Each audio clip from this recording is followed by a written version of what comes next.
అందరికీ నమస్కారం. This is doctor RP Sudha. Welcome to my channel. ఇప్పుడు మనం మాట్లాడుకోబోయేది మీ ముందుకు నేను వచ్చింది కూడాను పక్ష ఫలితాలు చెప్పుకోవడానికి అనమాట. అంటే ఏంటంటే మనకి జూన్ 15th నుంచి జూన్ 30th వరకు ఎలా ఉందో ద్వాదశ రాశుల వాళ్ళకి ఎలా ఉందో చూడబోతున్నాము. అంతకన్నా ముందు మనం ఎప్పుడు మాట్లాడుకునేటట్టు గోచార రీత్యా అంటే అందరికీ తెలిసిన విషయం 9 ప్లానెట్స్ ఉన్నాయి, అలాగే 12 రాసులు భావాలు ఉన్నాయి కదా. సో ఈ 9 ప్లానెట్స్ ఎక్కడున్నాయో చూస్తాము. కానీ చంద్రుడు ఏంటంటే 2 రోజులకు ఒకసారి మూవ్ అవుతూ ఉంటారు. సో బేసిక్గా ఏంటంటే మిగతా 8 ప్లానెట్స్ ఎక్కడున్నాయో చూసి దాన్ని బట్టి మన రాశి ఫలితాలు అనేది మాట్లాడుకోవడం జరుగుతుంది. అందరికన్నా ముందు మనం మాట్లాడుకోవాల్సిందంటే శని మహారాజు. శని మనకి తెలుసు మొన్న మార్చిలోనే మూవ్ అయ్యారు తేట్లోకి మీనానికి. అలాగే ప్రస్తుతం వీనస్ అంటే శుక్రుడేమో మనకి మేషంలో ఉన్నారు. ఆయనేమో 29th జూన్కి వృషభానికి వెళ్తున్నారు.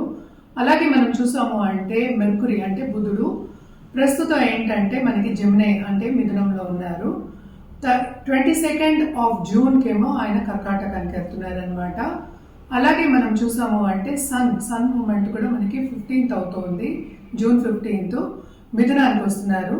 అలాగే జూపిటర్ అన్నిటికన్నా బెస్ట్ గ్రహం అని చెప్తూ ఉంటాము, బెనిఫిట్ గ్రహం అని చెప్తూ ఉంటాము. వాళ్ళంత బ్లెస్సింగ్స్ ఇచ్చే గ్రహం అంటే ఏంటంటే అంత పాజిటివ్గా చేసే ఒక గ్రహం అని చెప్పుకునేది ఏంటంటే గురు గ్రహం. ఆయన కూడా మిథునంలోనే ఉన్నారనమాట. మళ్ళీ ఇంకా చూసాము అంటే రాహు కేతువులు చూసుకోవాలి. రాహు ఏమో మనకి కుంభంలో ఉన్నారు, కేతు ఏమో మనకేమో సింహంలో ఉన్నారనమాట. ఇవి గ్రహస్థితులు. అండ్ ఆల్సో మనం ఏంటంటే మనం ఎప్పుడులాగే మనం నెల ఫలితాలు చెప్పుకోవడం అనేది కూడా జరిగింది. కానీ ఇది towards end of this month మనం చెప్పుకుంటున్నాం. జనరల్గా పరిహారాలు చేయాలి అంటే ఎప్పుడు చెప్పినట్టే మనం శక్తి పూజలు చేసే వాళ్ళకి కంటిన్యూ చేయండి. అలాగే ఏంటంటే గ్రహ పూజలు చేసే వాళ్ళకి ఈచ్ గ్రహానికి పూజలు చేయొచ్చు అనమాట. అంటే జపాలు కూడా చేసుకోవచ్చు. ఇంకోటి ఏంటంటే మనకి మార్స్ ముఖ్యమైన ఒక గ్రహం. అంటే ఏంటి దాంపత్య జీవితానికి మనం చెప్పుకుంటాము, అలాగే సత్సంబంధాలకి, అలాగే ఏంటంటే ముందుకు సాగడానికి మనం చెప్పుకుంటూ ఉంటాం. ఆ గ్రహం నీచ స్థితి నుంచి ఇప్పుడు ప్రస్తుతం ఏమో సింహానికి వచ్చి ఉన్నారనమాట. ఈ 15 రోజులు అంటే ఏంటంటే ఇంకో నెలన్నర వరకు అవి ఉంటూ ఉంటాయి ఇక్కడ సింహంలో. నెలన్నర అని కాదు, నెలన్నర అని చెప్పచ్చు అనమాట. సో ఇవి గ్రహస్థితులు. జనరల్ పరిహారాలు అయితే మనం నవగ్రహ స్తోత్రాలు చదువుకోవడం మంచిది. అలాగే రాహుకేతు పూజలు చేసుకోవడం మంచిది అనమాట. అంటే ఎక్కడైనా చేసుకోవచ్చు. అందరూ ఏంటంటే డౌట్ అడుగుతూ ఉంటారు కాళహస్తిలోనే చేసుకోవాలా అని. మీరు వెళ్ళి చేసుకోగలిగితే తప్పక చేసుకోండి, లేకపోతే ఇక్కడ పక్కన గుడిలో కూడా మనం చేసుకోవచ్చు అనమాట. నేను ఇందాక చెప్పినట్టు శక్తి పూజలు చేసే వాళ్ళకి అన్ని శుభాలే జరుగుతాయి కనుక శక్తి పూజలు కొనసాగండి. అలాగే గురు పూజలు చేయడం కూడా చాలా మంచిదన్నమాట. ఇప్పుడు ఏవేవి రాసుల వారికి అంటే ద్వాదశ రాసుల వారికి ఏవే రాసుల వాళ్ళకి ఎలా ఉందో చూడబోతున్నాం అనమాట. ఇప్పుడు మనం మాట్లాడుకోబోయేది తులారాశి వాళ్ళ గురించి. తులారాశి వాళ్ళకు కూడా కొంతవరకు బాగానే ఉంది, కానీ మిశ్రమ ఫలితాలు ఈ 15 రోజుల్లో అని చెప్పచ్చు అనమాట. వీళ్ళు చేసే పనిలో వీళ్ళు అనుకునేది సాధించలేకపోవచ్చు. లోన్స్ తీసుకునే ఛాన్సెస్ ఎక్కువ కనిపిస్తున్నాయి. డబ్బు ఖర్చు కూడా చాలా విపరీతంగా కనిపిస్తుంది అనమాట. అలాగే మనం చూసాము అంటే ఈ రాశికి అధిపతి 7th ఉన్నారు కనుక పార్ట్నర్షిప్ బిజినెస్లో ఉన్న వాళ్ళకి కానీ, లేకపోతే ఏంటంటే బిజినెస్ ఇప్పుడే మొదలెట్టే వాళ్ళకి కానీ, ఇప్పుడే స్టార్ట్ చేసే వాళ్ళకి కానీ చాలా బాగుంటుంది. ప్రొఫెషనల్స్ కూడా towards end of this month వరకు బాగానే ఉంటుంది. పార్ట్నర్షిప్ బిజినెస్ అలాగే ఏంటంటే కొత్త బిజినెస్ స్టార్ట్ చేసే వాళ్ళకి మంచి పార్ట్నర్స్ రావడం కానీ జరిగే సూచనలు ఎక్కువ కనిపిస్తున్నాయి.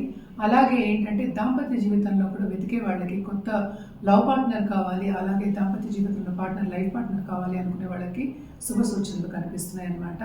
ఎందుకంటే జూపిటర్ చూపు అనేది తులారాశి మీద ఉంది కనుక తప్పక వీళ్ళకి శుభ సూచనలు అనేవి కొంచెం ఎక్కువ కనిపిస్తున్నాయి.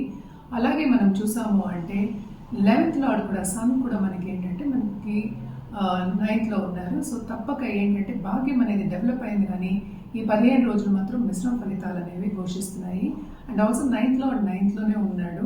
సో తప్పక వీళ్ళకి ఏంటంటే towards end of this month వరకు కొంతవరకు బాగుంది, శుభ సూచనలు కనిపిస్తున్నాయి. అండ్ ఆల్సో మనం చూసాము అంటే శని మనకి తెలుసు కదా, శని ఏమో 6వ ఇంట్లో ఉన్నారు. సో తప్పక వెనకాతల నుంచి మనకి కొత్త ఎనిమీస్ అనడం కానీ ఎదిరించేవాళ్ళు కొంతమంది తయారవుతూ ఉంటారు. అంటే మనకి అగెన్స్ట్లో మాట్లాడేవాళ్ళు ఉంటూ ఉంటారనమాట. సో కొంత జాగ్రత్త పడటం అనేది మంచిది. అందరితోనూ సన్నిహితంగా ఉండడం అనేది కనిపిస్తోంది. అలాగే అన్ని బ్లెస్సింగ్స్ కనిపిస్తున్నాయి. కానీ వీళ్ళు జాగ్రత్త పడడం ఏంటంటే హెల్త్ విషయంలో జాగ్రత్త పడడం అనేది చాలా చాలా మంచిది. అంటే 11th మార్స్ కేతు కూడా ఉన్నాడు. సడన్గా డబ్బు వచ్చే సూచనలు, ఇంక్రిమెంట్ వచ్చే సూచనలు, అలాగే ప్రమోషన్కి నాంది పలిగే సూచనలన్నీ కనిపించినప్పటికీను కొంచెం ఏంటంటే కాలతామదం అనేది ఏర్పడుతుంది. అంటే డిలేస్ ఏర్పడతాయి అన్నమాట. సో జాగ్రత్తగా అంటే ఏంటంటే కొంచెం మెంటల్గా స్ట్రాంగ్గా ఉండడం కానీ పాజిటివ్గా థింక్ చేయడం కానీ వెరీ వెరీ ఇంపార్టెంట్ అనమాట. అలాగే మనం చూసాము అంటే సెకండ్ లార్డ్ 11th పడినప్పటికీ కేతు కూడానే ఉన్నాడు కనుక కొంతవరకు ప్రాబ్లమ్స్ వచ్చే ఛాన్సెస్ ఉన్నాయి. మెర్కురీ ఏంటంటే మనకి బుధుడేమో 9th హౌస్లో జూపిటర్తో పాటు ఉన్నారు. సో తప్పక ఏంటంటే కొంతవరకు ఇబ్బందులు అనేవి ఫేస్ చేస్తారు, ఆబ్స్టకల్స్ అనేవి ఫేస్ చేస్తారు. వాళ్ళు చేసే పనిలోనూ అలాగే ఏంటంటే ఇంటర్పర్సనల్ రిలేషన్షిప్స్లో కూడా అనమాట. కొంచెం జాగ్రత్తగా ఉండడం అనేది మంచిది. అలాగే మనం పరిహారాల విషయానికి వస్తే కనుక తప్పక వీళ్ళు లక్ష్మీ గణపతి పూజలు చేయడం కానీ హోమాలు చేయడం కానీ చాలా మంచిది. అలాగే మార్స్కి చేయడం అనేది అంటే ఏంటి మనం చెప్పేది కుజుడికి చేయడం అనేది చాలా మంచిది. ఎందుకంటే దాంపత్య జీవితంలో అనుకూల పరిస్థితి అనేది అంత లేదు కనుక తప్పక కుజుడికి చేయడం అనేది ఎక్స్ట్రీమ్లీ ఇంపార్టెంట్ అనమాట. అండ్ ఆల్సో మనం చూసాము అంటే కేతు కూడా కొంత ప్రాబ్లమ్స్ ఇచ్చే ఛాన్సెస్ ఉన్నాయి. సడన్గా డబ్బు వచ్చే సూచనలు కనిపించినప్పటికీ అది లాంగ్ టర్మ్ అనమాట. మనం మాట్లాడుకునేది ఏంటంటే షార్ట్ టర్మ్కి మాట్లాడుకుంటున్నాం కనుక ఇప్పుడు స్టాక్ మార్కెట్ ట్రేడింగ్ కానీ లేకపోతే వాళ్ళు ఫైనాన్షియల్ మార్కెట్లో ఉన్నవాళ్ళు కానీ ఫైనాన్సెస్లో ఉన్నవాళ్ళకి కానీ బాగానే ఉంటుంది. బ్లెస్సింగ్స్ అనేవి ఉన్నాయి. కానీ 15 రోజులు కొంచెం జాగ్రత్త పడడం ఎస్పెషలీ డబ్బు విషయంలో అలాగే ఇంటర్పర్సనల్ రిలేషన్షిప్లో మంచిదన్నమాట. మనం పరిహారాల విషయానికి వస్తే కనుక తప్పక ఇందాక నేను చెప్పినట్టు లక్ష్మీ గణపతి హోమాలు చేయొచ్చు, పూజలు చేయొచ్చు, అలాగే శక్తి పూజలు కూడా చేసుకోవడం మంచిదన్నమాట. సో ఇవన్నీ చేసుకున్నప్పటికీ లాంగ్ టర్మ్లో మీకు ఇంకా బాగుంటుంది. మనం ఇప్పుడు జనరల్గా మాట్లాడుకుంటున్నాం అంటే వెరీ షార్ట్ టర్మ్ మాట్లాడుకుంటాం, 15 రోజులకే మాట్లాడుకుంటాము. అలాగే ఏంటంటే మనం ఎప్పుడైనా మంత్లీ ప్రెడిక్షన్స్ అంటే నెల predictions, 15 days 2 weeks predictions, weekly predictions మాట్లాడుకుంటాం. అది కూడా రాశిని బట్టి మాట్లాడుకుంటున్నాము.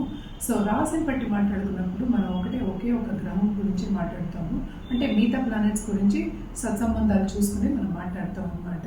కానీ కూడా ఏంటంటే ఎవరిదైనా సరే కరెక్ట్గా రెమిడియల్ మెషర్స్ ఇవ్వాలి, ఒక సొల్యూషన్ ఇవ్వాలి అన్నప్పుడు ఎప్పటికైనా సరే వ్యక్తిగత జాతకం పరిశీలించుకోవడం అనేది వెరీ ఇంపార్టెంట్.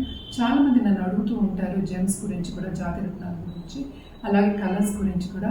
ఏదైనా సరే వ్యక్తిగత జాతకం మీదే ఆధారపడి ఉంటుంది. ఎందుకంటే అన్ని గ్రహాల పరిస్థితి మనం చూస్తాము, అలాగే లగ్నం కూడా చూస్తాం, అలాగే పీరియడ్ వెంసోటరీ దశా సిస్టమ్ కూడా చూస్తాం. ఇవన్నీ చూసినప్పటికీ ఏంటంటే మనం జాతకం పరిశీలించినప్పుడు కరెక్ట్ అయిన సొల్యూషన్ ఇవ్వడం అనేది జరుగుతుంది. అలాగే ఫ్యూచర్లో కూడా అంటే లాంగ్ టర్మ్గా మీరు ఫ్యూచర్లో కూడా మీరు అనుకునే గోల్స్ కానీ మీరు ఏదైనా సాధించాలనుకున్నవన్నీ అన్నీ కూడాను మనం డిస్కస్ చేయడము జరుగుతుంది, సొల్యూషన్ ఇవ్వడం కూడా జరుగుతుంది అనమాట. సో తప్పక వ్యక్తిగత జాతకం పరిశీలించుకోవాలి అంటే కింద స్క్రోల్ అయ్యే నంబర్కి సంప్రదించవచ్చు, అలాగే ఈమెయిల్ ఐడి కూడా సంప్రదించవచ్చు. అన్ని వివరాలు చెప్పడం అనేది జరుగుతుందన్నమాట. అలాగే అపాయింట్మెంట్ తీసుకుని అపాయింట్మెంట్ ఎప్పుడు అనేది చెప్పడం కూడా జరుగుతుంది. సో తప్పక కింద స్క్రోల్ అయ్యే నంబర్కి ఈమెయిల్ ఐడికి సంప్రదించండి.